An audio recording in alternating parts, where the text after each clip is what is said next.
Hello, Joe. Hey, I wanted to get back to you about your district's investigation into blended learning, and I appreciate the opportunity to share with you. Certainly, any questions you might have or anything that I can do to help, I would be more than willing to extend anything I've had a chance to learn to help you guys get going. There are really three things that I feel are absolutely necessary for functional blended learning. The online component certainly needs an online presence of some sort. And there are so many ways to do that. I've chosen to build a website. It could be something as simple as a hyperlinked Google Doc. Uh, but I think the last two things, in addition to an online presence, the last two things that are necessary are professionally curated digital material, and that's going to be up to each individual instructor to find those things that they are going to use with their students. They're the experts, they're the content area people, and I would completely put them in charge of that. And lastly, I think the third thing that's necessary for functional blended learning is a solid set of digital formative assessments. And again, I think if those are instructor built, that's going to be much more positive. It's going to be much more directly connected to the learning materials, and I think that's going to be a better situation. So having an online presence of some sort, curated digital materials, and a formative assessment of some sort. Certainly, a digital formative assessment would be best. There are many different formative assessments out there.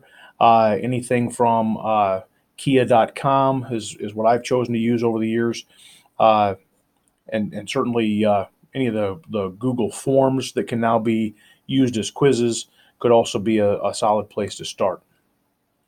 So, with those things in mind, this is Mugen's biology page, and I'd like to introduce you to how my students go about doing how my students would go about doing a bit of blended learning.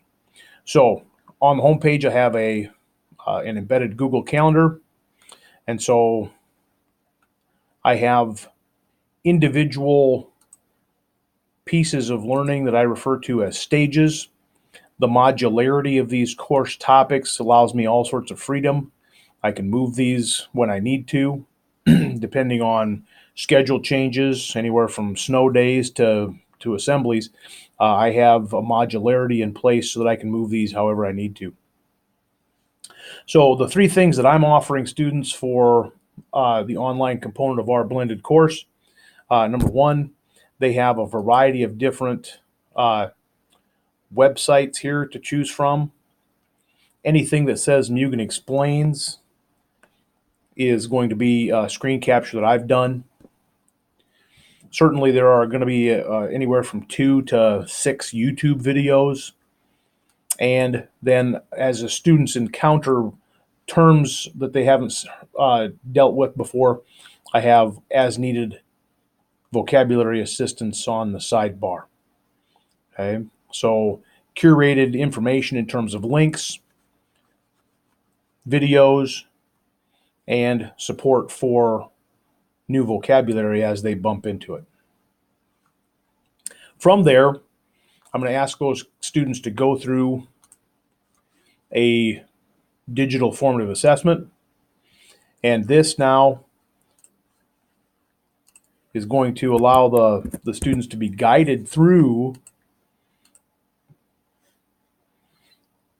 the information that I've set out for them with a quiz. And I would suggest that the only reason I still call them a quiz is because the service that I use refers to them that way. But it certainly is a more of a digital study guide.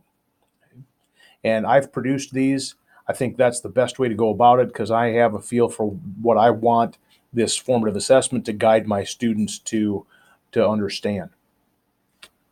The digital formative assessment is strong if as well. It's as strong as the tool is because I can also, once I've submitted answers, the students have links that they can go to, so I can tell what I've gotten right, what I've gotten wrong.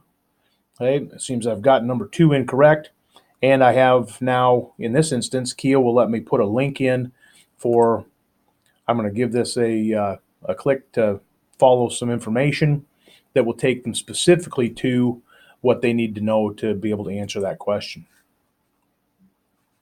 Okay. So the strength of the digital formative assessment tool is vital in allowing the students some autonomy, some agency in their learning.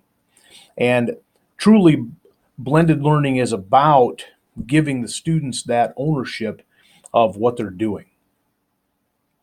So that's Mugen's biology page.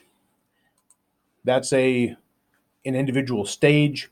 And as you can see, we have a number of those built in order to take the students through a year's worth of biology information. Okay. Now, this certainly allows me all sorts of freedom and flexibility, because this is how students in my classroom are going to approach information. It allows us all sorts of advantages, and I'd like to share some of those with you in the next video that I'm going to make. Thank you so much, Joe, for reaching out, and again, I hope this is helpful, and I'd be willing to answer any questions that you might have. Thanks so much.